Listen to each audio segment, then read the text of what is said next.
शिवाजी महाराज त्यांचे धाकटे पुत्र राजाराम महाराजांच्या पत्नी महाराणी ताराराणी ह्या हंबीरराव मोहित्यांच्या कन्या. सरसेनापती हंबीरराव मोहिते. हंबीरराव मोहिते हे शिवाजी महाराजांचे सरसेनापती होते, त्यांची ही कन्या. आणि या ताराराणीनं औरंगजेबाशी प्रचंड मोठी झुंज दिली. म्हणजे हंबीरराव मोहिते जैन होते का काय?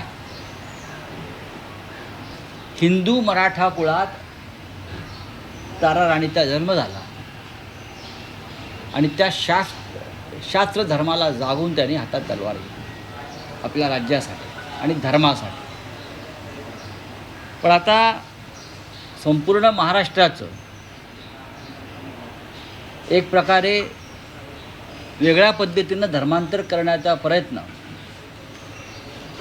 फडणवीस, शिंदे आणि सुनेत्रा पवारांच्या राजवटीत सुरू झालेला दिसतो. धर्मांतर विरोधी कायदा आणलेला ना आपण महाराष्ट्रात. म्हणजे ते गुलाम आहेत. तुम्हाला धर्मांतर करता येणार नाही. तुम्ही आमच्या ताराराणीचं जबरदस्तीनं धर्मांतर करताय. याच्यावर ॲक्शन व्हायला पाहिजे मुख्यमंत्र्याकडून, डेप्युटी सी एमकडून.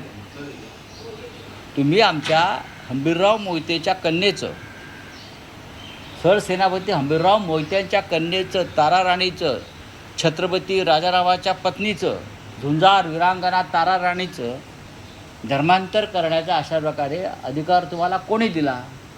याच्यामागे काय षडयंत्र आहे? तुम्ही मुंबई आणि पुण्यासारखी शहरं जैन संस्कृतीच्या अंमलाखाली आणलेली आहेत.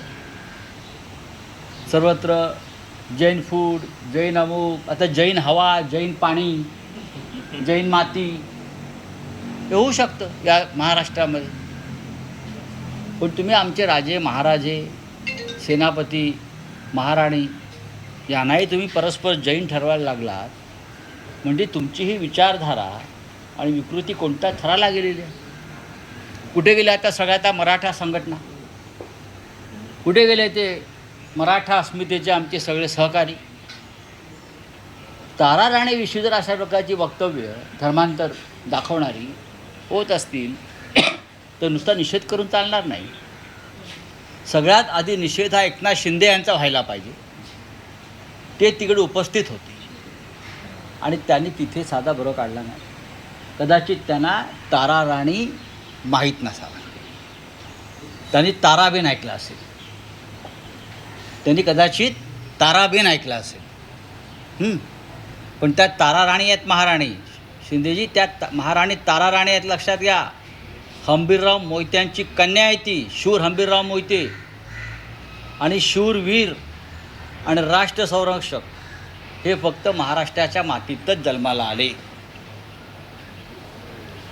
आणि ती सगळे अस्सल मराठी माणसं आणि मराठी वीरांगना होत्या. बोला. या प्रकरणामध्ये सरकारनं तातडीनं जैन धर्मगुरू नयन पद्मसागर महाराज यांच्या विरोधात गुन्हा नोंदवला पाहिजे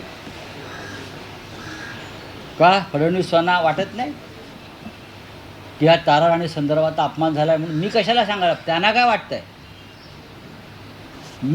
आम्ही का सांगायला पाहिजे?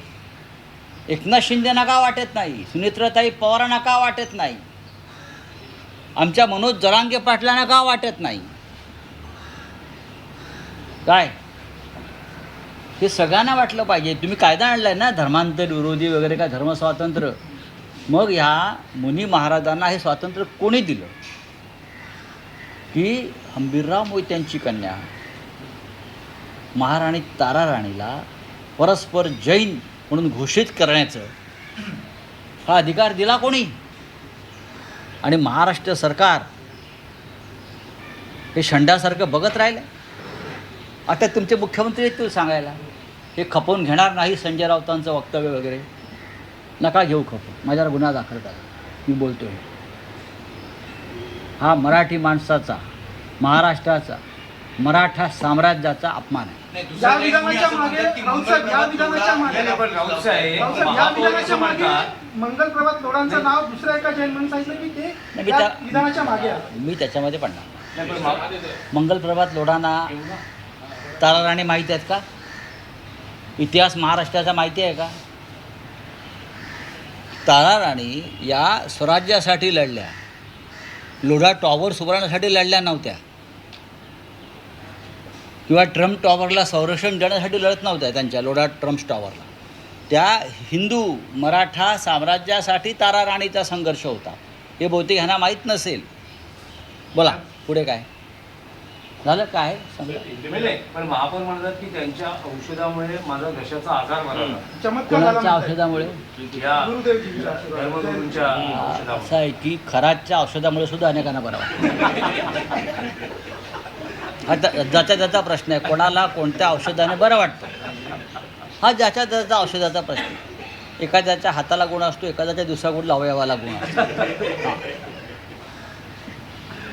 नाही, पण साहेब खरात प्रकरणाचा उल्लेख केला तर बुरत्याचा पाय खोलात या अनुषंगानं केसरकर हे दिवसागणिक रोज अडचणीत येतात.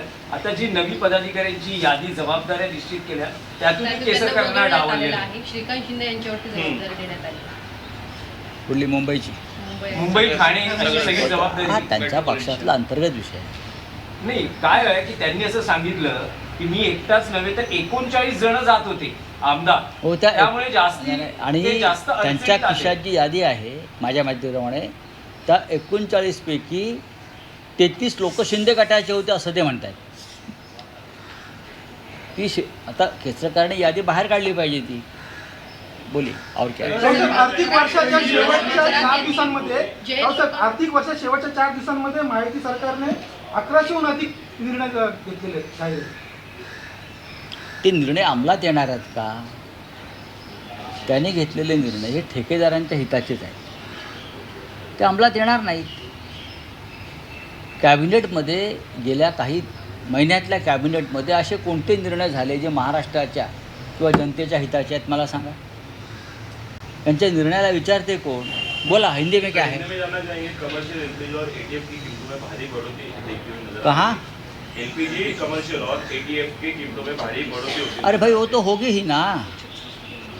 आप सरकार की बात पर यकीन मत रखिए. मैं आपको बताता हूँ, सरकार जो बोल रही है पूरी झूठी बातें बोल रही है. एलपीजी की शॉर्टेज है और रहेगी.